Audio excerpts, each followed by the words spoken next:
I was on mute. Thank you so much, Julia. Okay, so now everyone can hear me. I'm sure I'll see comments later, but I can't hear you. But welcome back to another Breaking Data session. I'm Eric Faluz, founder and CEO of Promotable. Really excited for tonight's talk. We're going to be diving into the data science process now. I know the title's a little bit different, but really it's just an expanded version of what we're talking about and trying to make sure that we cover all those basics and, of course, leave time for a lot of questions. So super excited. Before we jump into this, two things. One, I want to introduce my co-host, Julia. So she's got super amazing background. I think contributes a lot. So this is going to be really excited to have you on. Keep going. And then look out your emails for upcoming events. Next week, we have he's a head of data at Photomath. He is a 3-time director of analytics. So, he really wants to come on and just say, for everyone who's trying to break into data or level up to that mid-level or director kind of role, whether you're trying to break in or level up, he wants to go through the kinds of, what kinds of questions he asks, the kinds of traps that you see, what to study, what not to study. So, getting that from someone who's really experienced, who's built teams, who's done all this stuff, I think is a really good opportunity. So look out for that. And then we have a few more in the pipeline that I think are super interesting. So without any more introduction, Udayan, I'm probably butchering your name, so please correct me. No, you're right. But feel free to introduce yourself and take it away. All right. Thank you so much, Aaron and Julia. Thank you so much for having me. As Aaron was saying, I've kind of changed the title of the talk a little bit. Sorry for pulling a little bit and switch here. I wanted to kind of talk about why data science projects fail, and then I felt like it's not going to be good for me to just leave it there. I want to kind of show what I think is a way to not make data science projects fail. So I just added that here. So let me start this talk here. I'll give a brief introduction to myself. I'm wondering when the screen is going to change in the live. I've already changed my screen. Is there? Is it not changing? No, it's not. Maybe try resharing. Okay, let me try that.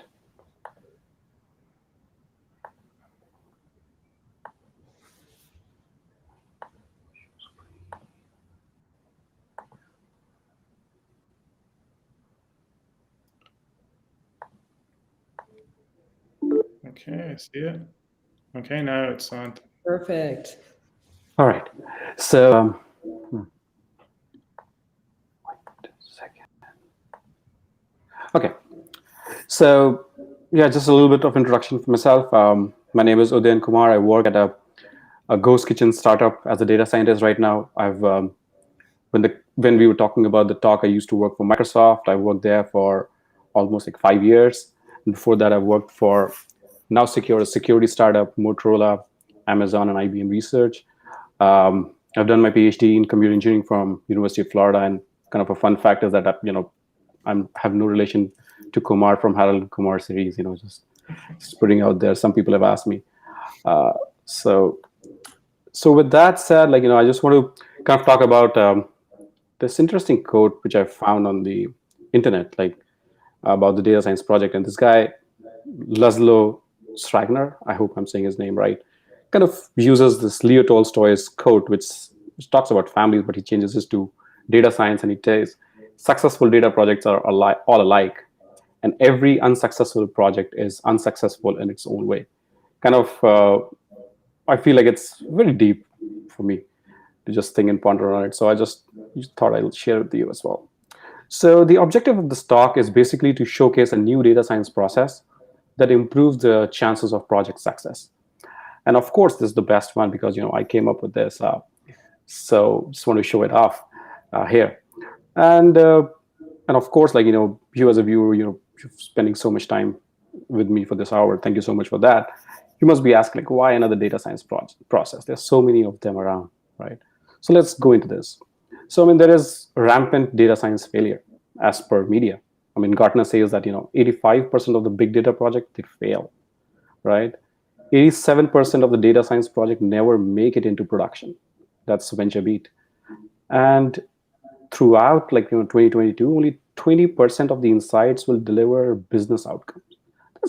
That seems like having a success in data science is almost an anomaly. 80% of the time you're failing. That's just not acceptable. And this is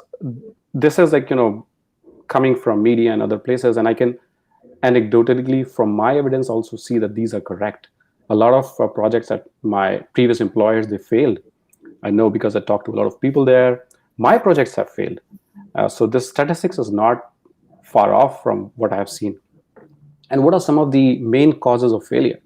So this guy, Laszlo, whose code I was sharing earlier, he has done a lot of study on failure of data science projects. So he basically went and looked at almost like 150, 200 blogs where people tell like why their project failed. He collected all of them and tried to make sense like what are the major themes. And some of the themes that he found are actually very counterintuitive, at least for me.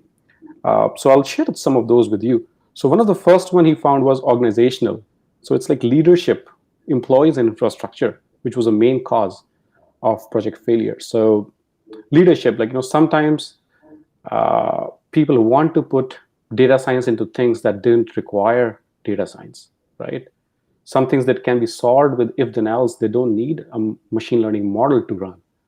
But the leadership says, hey, oh, no, we want you to have an AI component in it so that we can sell it somewhere. That causes a lot of problems later because things would not work, things would get complicated. And then sometimes, the employees are not trained enough to build data science systems. Sometimes the infrastructure of the company is not sufficiently built to support data science. Data science is infrastructure heavy. You want compute, you want your Spark clusters, you want your data lakes. It takes a whole village to basically run the data science. So all those things cause failure in data science.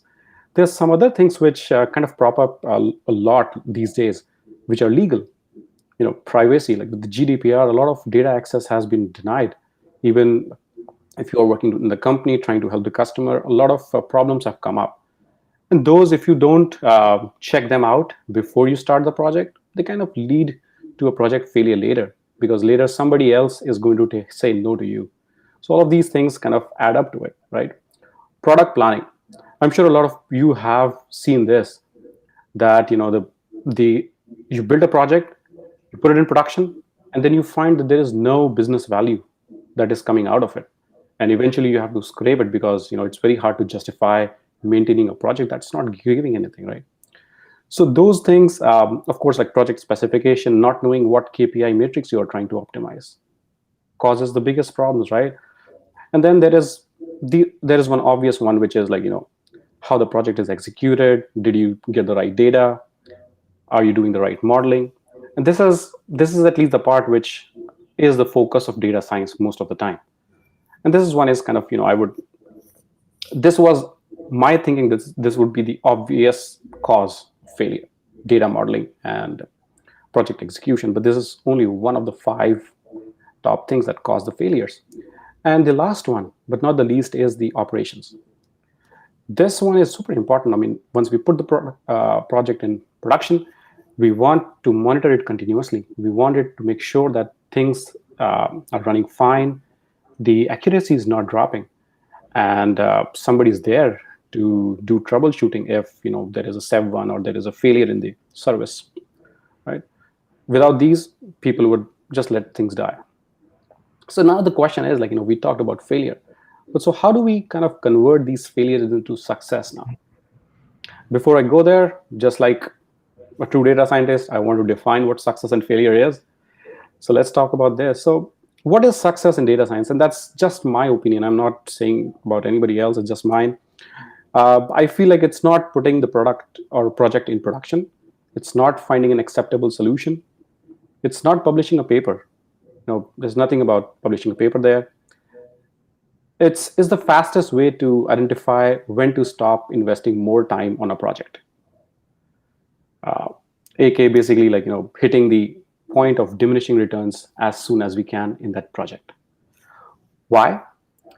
Because data science is experimental in nature. almost all of the experiments we do will fail. Only one is going to succeed, and that's all we need to find out. Once we find that out, we are successful. And no matter what path we take, what direction we go, our focus should only be to minimize the time and effort it will take us to reject that path.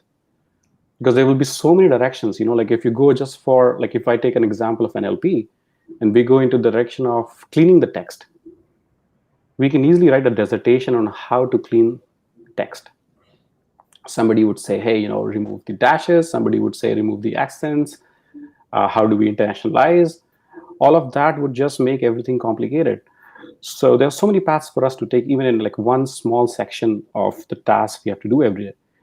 So basically, like our goal should be to reject most of the paths as soon as we can, because there is no return. Like, there is no point of investing anything more in them. So, however, like, because the way at least I think and I work, I basically get into this tunnel vision where I look at the project, I look at the problem, and I'm like, totally into it. I don't even think what's going around it. How much time have I spent on it? So, and what are the things I'm not checking or looking for? So for that purposes, I felt like there is a need for a good process that has a lot of checks and balances, which can help me, get out of my tunnel vision and help me detect those failures which are going to happen fairly quickly in the process. And what's the failure in data science? That's another question, right? We should kind of ask ourselves. And anything that is not success is failure. It was pretty obvious, right? Sorry for the bad joke here.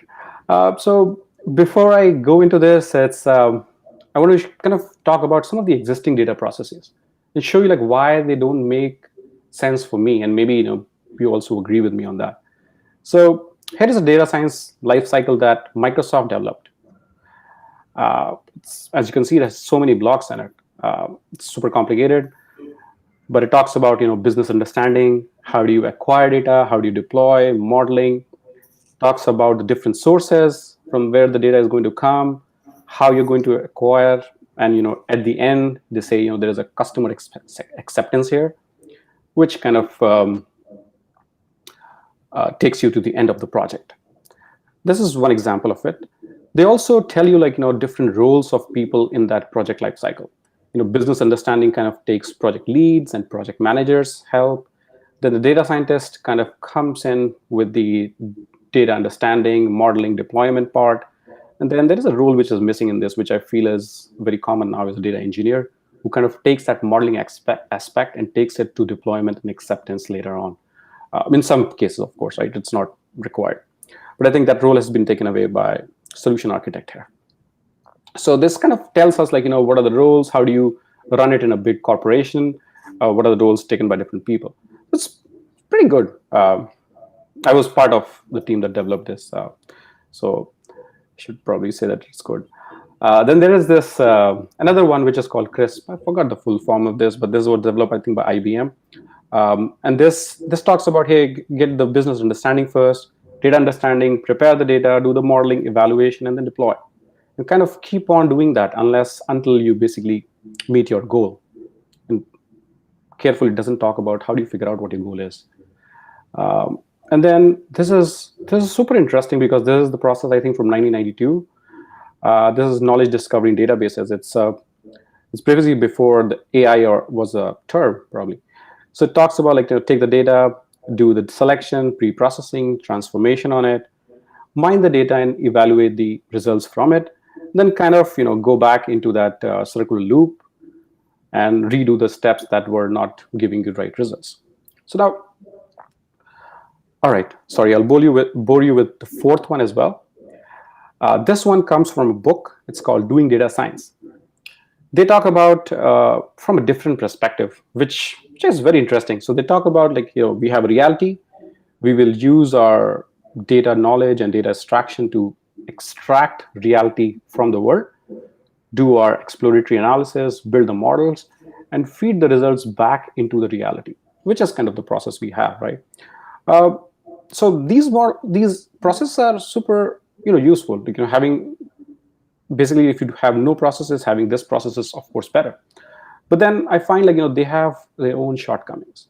The first thing which kind of bothers me is out of all the categories that I mentioned earlier, all these life cycles we saw, they only target one of those categories, which is product one-off. They were all talking about modeling and modeling, right?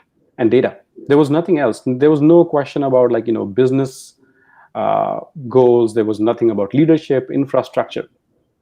So they don't cover everything that is required for a data science process.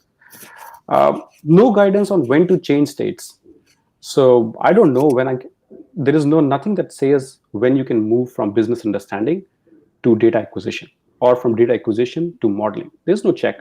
So I'm at a total loss, when to go from one to another. So that could be kind of little hand wavy there.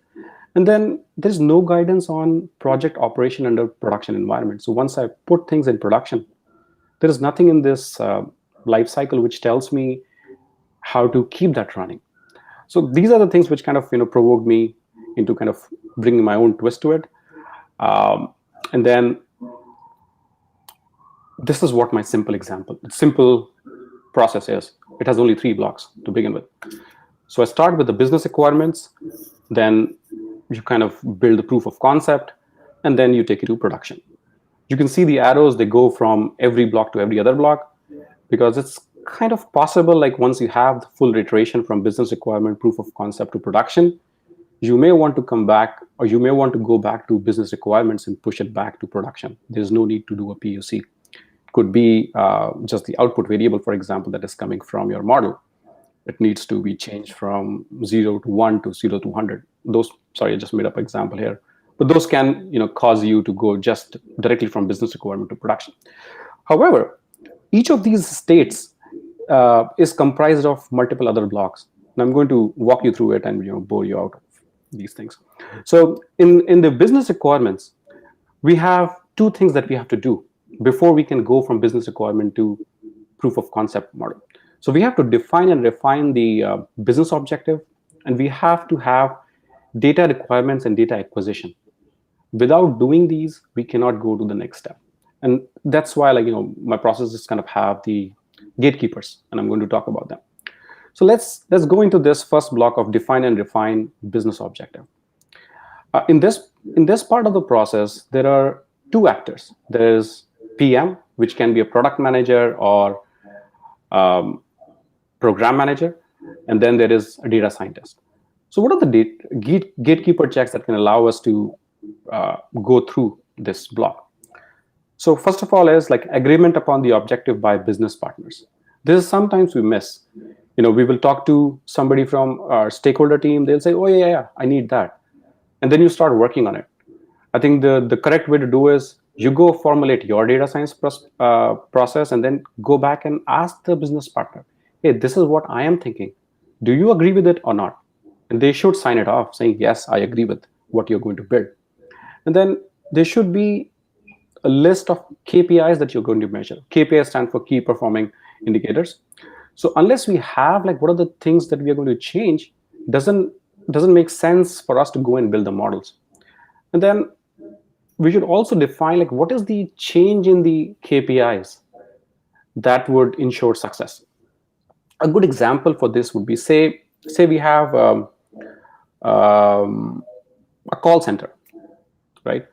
And somebody comes to you and says, hey, a lot of our agents are getting calls from the department that they are not trained into. So can you build me a good call routing engine which can direct the calls to the right person?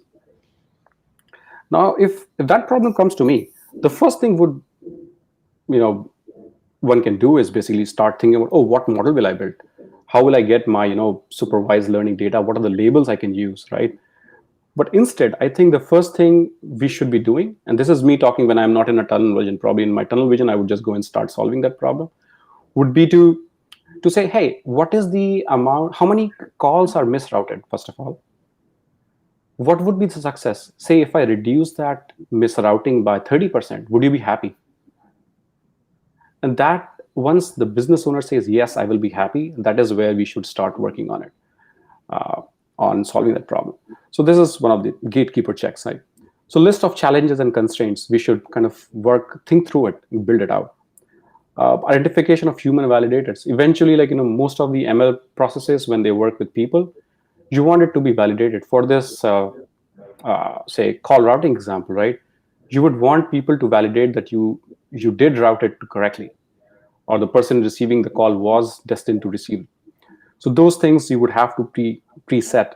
Otherwise, what happens in my experience is sometimes when you're done, you would not have enough resources being assigned to your project to validate it, and you'll be just sitting and waiting for somebody to validate it before you can put it into production.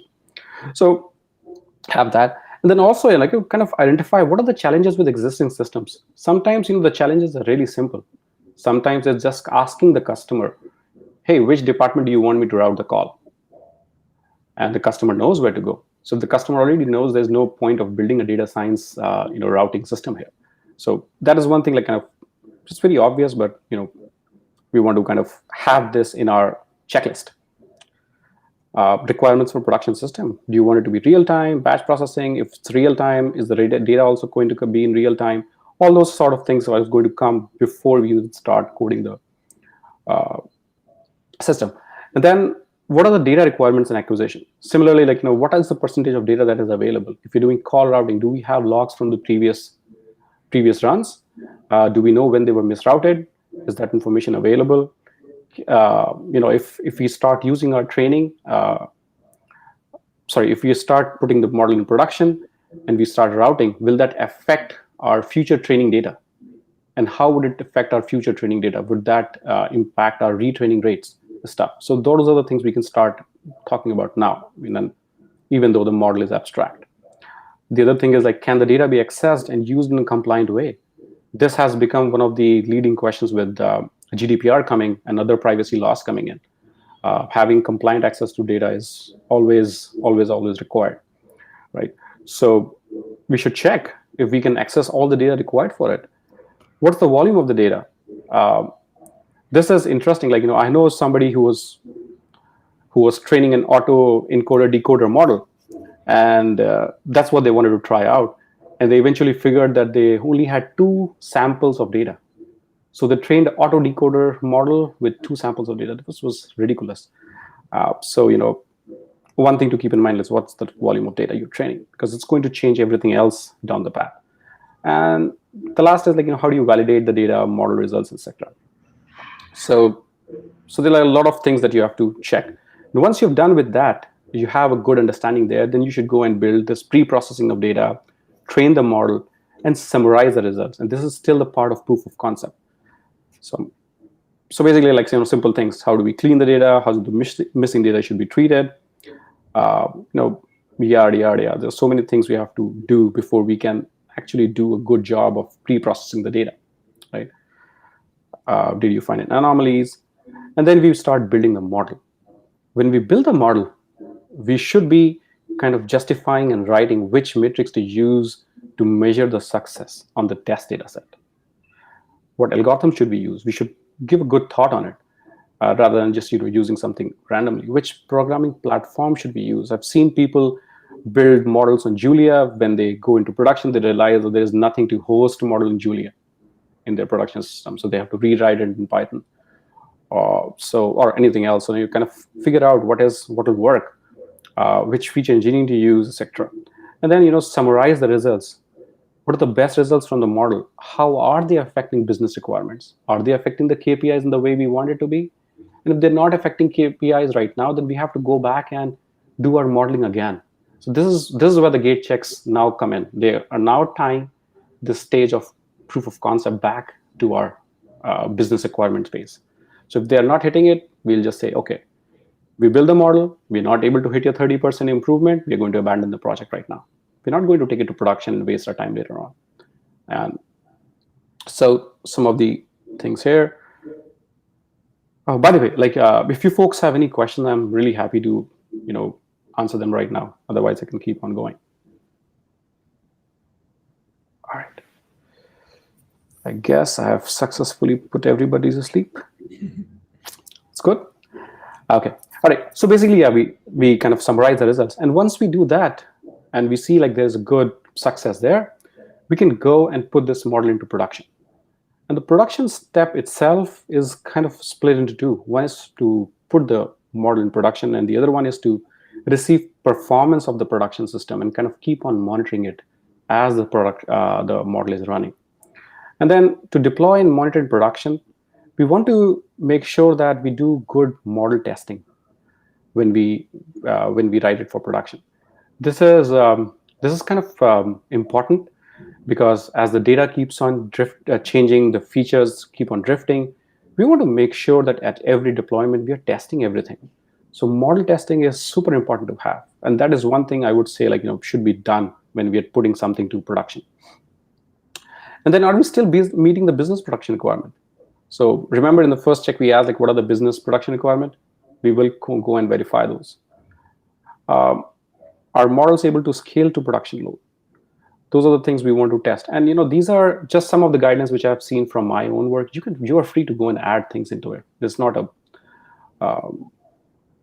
hard and fast that we have to do only these things. Anyways, so going ahead, how do you receive performance? So in the receive performance of the production system, you want to keep on adding methods that will have checks to measure performance, model performance. And if if the performance drop, there should be triggers and alerts that will fire up and tell you, hey, your model running in production is not doing as good. Oh, that was mine. And then also have troubleshooting guides to investigate the drop. This is super important. What happens is in my case, I deployed a lot of models, and then I would not write how to troubleshoot them.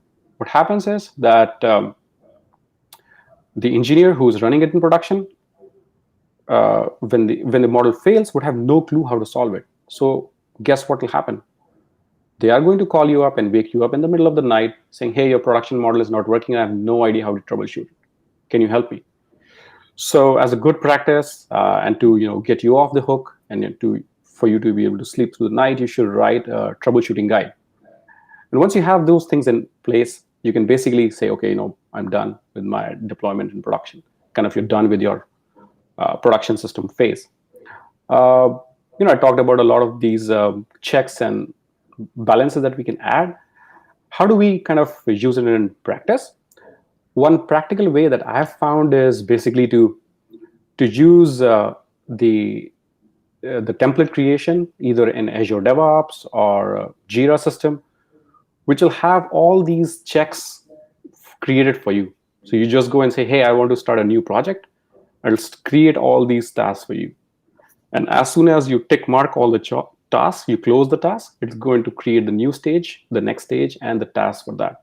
So that kind of keeps you hands-free from managing the project and managing the right data science life cycle, but it'll also kind of keep you from getting into that focused tunnel vision of just making the model and solving that particular problem. It'll make sure that either when to give up on the project, or your project is going to succeed.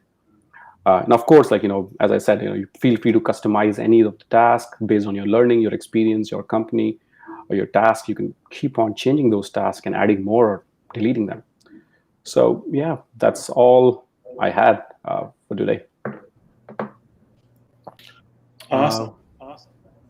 There's a lot of good content there. I think I see a question already in the comments here. I've got a few of my own as well, but first, let's take Scott's question. In your opinion, can you or should your company spin up a data science org before they have the proper data architecture in place for productizing models? I mean, that's a great question. I know a lot of time that happens in parallel while the organizations are kind of setting up their architecture. The infrastructure team, they also want to spin a data science team. I think that is totally okay to do it, but that at some point they have to kind of meet, and the infrastructure has to support what data science wants to put in production. I don't think it'll be possible for, and it's not justified for data scientists to go and build that infrastructure for each of the project they're doing, because then you're taking away their time from the task that they're supposed to do to something else. So I would say that you can spin them off, let them build the POC, but then they should be able to meet the infrastructure team where they get a lot of tooling and everything built in. Yeah, that makes a lot of sense. I think I've seen some pain points, and Julia might have some add-on to this, where especially either an older company or just someone who hasn't has much experience, like they'll start a data science team, right? Hire a bunch of data scientists and forget about all the other stuff. what you need, whether it's proper data pipelining or other stuff like that to actually utilize the stuff that you're experimenting on, if you will. Right. Yeah. I mean, I've seen like some places which are so good. They even have like the infrastructure team is also going to make a feature store available for you. So you kind of push your features in there, and all that stuff is also there. But I've also seen like places like you were saying, Aaron. So it's a whole wide spectrum. Julie, you had a question? Yeah, sure. I'll jump in with something. But first of all, this is incredible. I can just tell that like years of experience went to this. Because like a lot of this is stuff that you only learn through making mistakes and figuring out the process. But I was actually curious, a question for everyone who's probably interviewing right now is, how does this apply to like take-home projects? Because I was like thinking from my own mistakes of like wishing I'd asked more about the KPIs and like the expectations going in. Do you have any like suggestions for how someone could apply this if they're like doing like a quick take-home project for an interview? Yeah. I don't know about the take-home interviews, but one of the features that people have is they want you to design a solution on a phone screen. At that time, I think using these guidelines would lead you to ask good questions. For example, like if somebody says, "Hey, can you design a recommendation system?" At that time, if you have these guidelines with you, you can ask the question, "Hey, what is the KPI you're looking for? What are the changes you're looking for?" That will show that you really care also about the business. You're not just a person who wants to munch data, but you really care about the business. Because after all, I read somewhere like software engineers are actually business owners, and same goes for data scientists too. We are business owners. We kind of provide value to the business. So that is where I think I would go with the take home. I don't know. It's probably like dependent on the companies, like what the question is. Sometimes they're very, very carved out just to know if you know how to run pandas, nothing else. But it really depends on the project. Sorry, I couldn't give you a specific answer. No, all good. But yeah, I've been in that boat before where I, wish I'd asked those questions at the beginning. But yeah, this is great stuff to keep in mind going into that. But I have another question. I think this is something maybe related to what Mohini was asking, but the template you mentioned at the end looked very interesting. You're talking about this like template for the projects. Do you have like an example of that in action or something you could share with us? So what happens is like actually, I did a little bit of trick. I use Azure DevOps. For Azure DevOps, I can tell you how to do it. I don't know much about Jira. I just wanted to put it out because it's one of the project management systems. For Azure DevOps, there is something called templates. And in templates, you can create a project and you can create the task. And as there is a relation you can add, so it'll say, okay, once these tasks are done, create another set of tasks. So you can programmatically set that up. And then all you need to do is you can just say, hey, DevOps, go and create this template. And this time the project name is recommendation system. So once you do that, it's going to create all the tasks. It'll ask you like, who should I assign them? You can give the name of the people, like a PM is this, a data scientist is this, engineer is this, and it'll go and assign all of them to the task based on their what do you say, their title. You can assign the task. So you can build that out. Yeah. Yeah, sounds great. Looks great. Yeah, and while we're waiting for more questions to fill in, I have another one. I'd love to hear about a time when a project failed. So I assume you learned a lot of this from experience. It sounds like you've been through a lot of different projects and all that. But yeah, I'd love to learn maybe like an unexpected failure or something that came out of the blue. Yeah, I want to talk about a leadership failure now. So I was asked at a company to build an anomaly detection. And they wanted to use anomaly detection with AI because it was supposed to sell. I looked at the data, I worked on it, and figured that I could use a simple Gaussian modeling, which is saying, hey, if this part is this new incoming point is 3 standard deviations away from the mean, just it's an anomaly, and that worked really well. I was able to classify a lot of anomalies really successfully. And then when I went in and showed it to the CEO was not happy. It's like, oh, you're using statistics. This is not AI. I can't sell this. Scrap this project. So that was kind of a failure for me, which I've seen comes from leadership. There are a bunch of so many failures. Like, one time I built a model that was working better than the stuff that was running in production. But the project in production was using C#, no, F#. This F# is a little bit like, esoteric for me. I couldn't write in that language, so I wrote it in Python, and I presented. Everybody liked the idea, but there was nobody who could translate this model to F#. And just because of that my work didn't go into production. So that is why I added, know the platforms your code is going to run, so that you don't you follow that platform. You shouldn't be failing because of those given constraints for the project. Typically, who are the stakeholders that you're working with, or most I don't want to say most data scientists work with, because obviously it varies, but and then kind of a secondary question. You talked a little bit about it, but I'd love for you to dive into a little bit more of what's fair game to ask. How do you know if you should be asking additional questions so that you don't go do something that's either wrong or not going to get used? Right. So let me answer the last question first, Sure. Because I don't remember the first one. Sorry. No problem. So the last one is how do you know you've asked enough questions, right? For me, is am I really clear? Do I have really clear idea of how this project is going to fit with the business? Do I know that if I do this, it is going to go into production?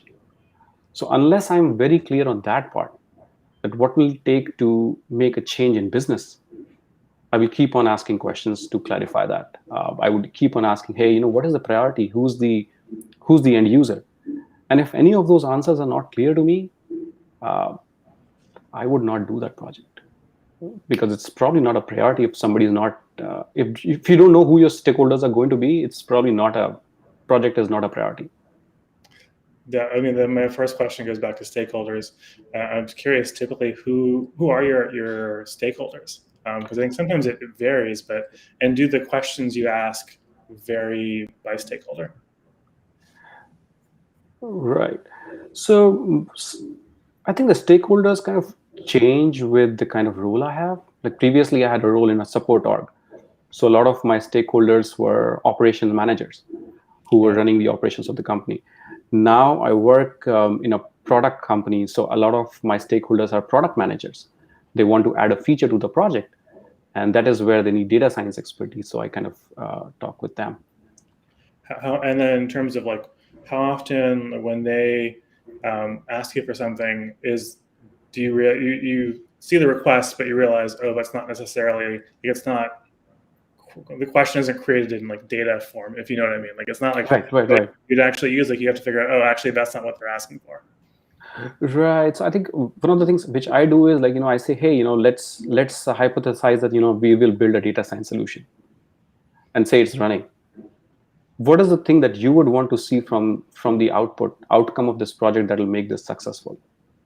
So then they'll start thinking about metrics, what metrics that matters to them, and then I would use that matrix to basically be my KPI. So it's kind of pushing them to give out a KPI. Yeah. If they're not giving a KPI, it's very hard to do a data science project. Sure. If you're not measuring something, it's not gonna matter. Right. And then I guess the last question of me really is just, I think maybe there's two answers for this, right? One for people who are maybe managers, not technical, maybe your operations managers, for example, which is what I was. So I feel that pain of having to learn very quickly that whatever I was asking for, people just look at me blankly like, what do you mean? But also for people who are kind of breaking in, trying to get that first data job, what should they be reading aside from your slide deck, or what resources should we be looking at to kind of pick up and get better at this kind of stuff? Yeah, I mean, in my first role at Microsoft, in my review, my manager wrote that you should try to be a project manager, a software engineer, a data scientist, and a business owner.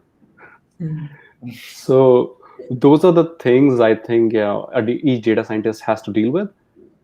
So I would say little bit of knowledge about how a product manager works. What is software engineer? What is business? A little bit of sense how people are going to benefit and make money out of it. Build that sense into you so that when you talk to companies, you can find out if this is the data science team you want to work in or not. Because a lot of times people will hire data scientists and they don't know if they really need a data scientist. So having this basic knowledge of business, how would it change your bottom line? How would I make money here? Is going to help you also vet. So interview is not just you getting a job. It's also you getting a job that you will probably like, or you will succeed into. The business is not going to shut down 2 days later. So for that, you have to ask them the question that, hey, how is data science team going to help you in the business? How is product? Which product am I going to add this to? How is this product important? So those things I think are also kind of important in the interview. Yes. Sorry, I didn't answer your question again. I don't. No. Actually, you answered an even better question. I'd love for you to dive into it because that's actually something that comes up a lot. Just everyone always gets questions about how do we interview, how do we prepare. And I think one thing that doesn't come up a lot is what questions we should ask. Because when I'm just talking to someone, it's just like ask a question, they answer it, and then at the end they're like, I don't have any questions. I'm like, well, what do you mean you don't have any questions? What is helpful for you when you're thinking about when you're interviewing the company? What do you want to learn, and kind of what are the standard things that you think everyone should ask when you're interviewing for a job, regardless of whether you're a director or a junior data scientist? Right. I mean, of course, there's so many ways, so many things to ask. Yeah. One thing which comes to my mind, which I went through recently, was asking how is the organization of the data science team? Is there a central data science team which works throughout the company, or every team hires a data scientist? Kind of. Then is there an embedding? How the organization works, one has to understand, I feel, before you accept that job. Because and I'll tell you why. So if you work in a central data science team, your problem space is going to keep on changing as the different projects go on. So you'll get to try different things in the company. You'll learn a lot of different things every time you work with them. But if you are a data scientist who was embedded in one of the team and you're going to only work with that team, you're going to work on only the problem that this team handles. So you should be prepared to spend all of your time on one space. For some people, it can be very boring. If that is you, you want to ask that question. Hey, am I going to work only on this problem or that problem? What are the things? Some things to ask is just to get the idea, if they're clear on their roadmap, is what is your roadmap for this year?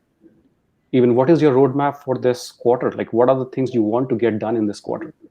A lot of people would have a very good idea on this too. And if they have a good idea, that this person or this team has been thinking about data science clearly. So you'll probably have good work set for you when you join. Rather than when you join, it was just to warm up the seat, and then they ask you, hey, can you go and figure out what to do? Yeah. I mean, I'm okay, happy to do it. Probably in 6 months to go and figure out my own work. But if I'm joining a team that is high growth, they want people, they should have some tasks for me already cut out, right? You would hope. Yes. I've been very surprised when I talk to some people, even at big companies that should have something set up. I talked to someone really big, we'll say Fortune, is a subsidiary of Fortune 500, and he said that they hired him to build a team, but they had no idea what they wanted. They'd never hired anything data science before, and it was just crazy for the size of the company. And it was surprising to me. Maybe it's totally normal, but I was always a little bit surprised. And the last question that I have, I think it's probably on the minds of some folks as well who are going through a boot camp or going through a master's degree, kind of looking for that first job. I know you've done quite a bit of interviewing, both obviously for new opportunities, but just within your previous organizations. What are the things that set people apart in your mind when you're interviewing someone? Because a lot of times you get questions like, what skills do we need, right? And I think the better question might be not just what skills do I need, but what skills do like everyone have, and what skills are you like, oh man, I just want someone who can do this one thing. Yeah, I mean, that's a typical question to answer. And what I would say is, like, one thing which I have felt is, like, that the skills required, they have been changing. They have been changing over time. Like, for 8 years, I've been kind of in this field. I felt like, every time I interview, the things have changed, so I have to go back and read again. I feel people in this field, because it's growing so fast, changing so rapidly, we should interview every year, at least once, or more than that. Even if you are happily employed, just interview just for the sake of figuring out what is the new trend, what is going on. And that would kind of keep you on your toes, and you can keep on learning new things. For the new people starting out there, I would say just keep on trying, keep on applying. LinkedIn is a really good platform. You can build your kind of portfolio, if you like. Whatever you practice, like whatever you do in your coursework, put it on your GitHub. It becomes easier for you to showcase people and kind of get your foot in the door. But could you give me an example, and sorry to cut you off, but of something like trend that's really hot now that you're like, oh man, I had to go back and relearn this one thing, versus maybe something that was popular, I don't know, 4 years ago that maybe is less relevant now? Yeah. So if you remember, like, 4 or 5 years ago, before the neural networks was kind of in that in the hot stream as it is right now, people would ask you questions about random forest and XGBoost and stuff. But if you interview now to some of the like bigger machine learning orgs, they're going to ask, hey, can you describe me what is this BERT models and all that stuff which is going on, right? Have you ever worked on multiple GPU training setups? What is the size of data? Previously, like, 1 billion row used to be big data, but now like 5 petabyte is kind of the scale where people are talking about, right? So it has all changed. So you have to keep up with that pace as well. Previously, like, writing a simple program might have worked, but now for a lot of jobs, you should know how to do distributed programming, whether it comes from Spark, whether it comes from something else. It could be Dask and Python, but because the scale of data is growing, a lot of things have been kind of put back into the libraries, so it becomes easier for us to use. So they've gone on to new challenges. That's where I feel things are going. That's really cool. That's all I have. Julie, did you have any other questions before we jump off? Yeah, I have one small question while you're here. Because you have this background in Microsoft and also startups.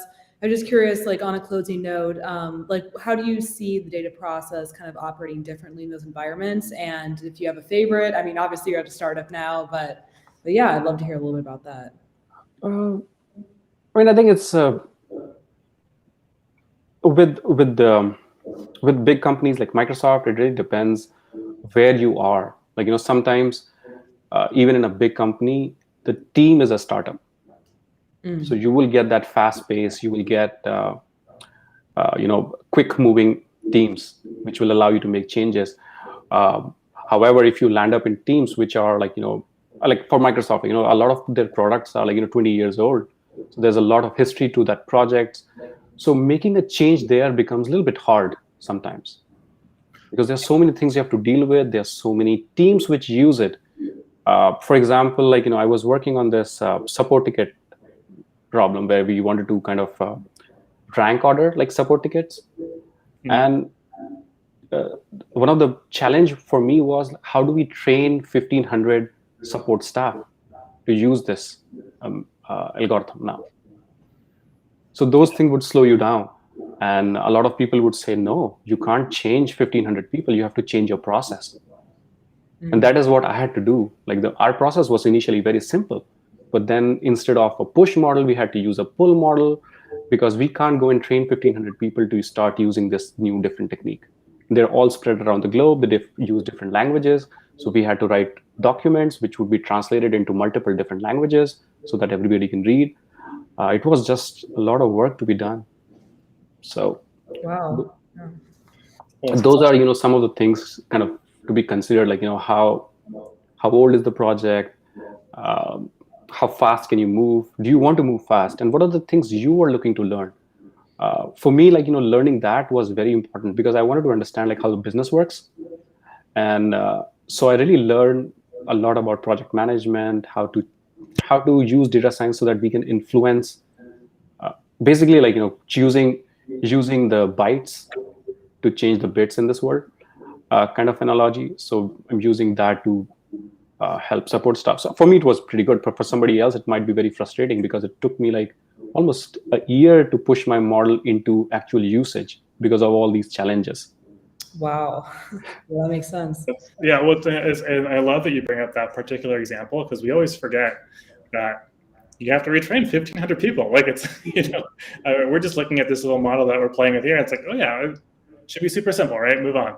Right. And we forget about all the impacts of like the things that we suggest. That even if it's a little bit better, it's like, is it worth it to go through all this effort for 10% savings or 10% increase in efficiency?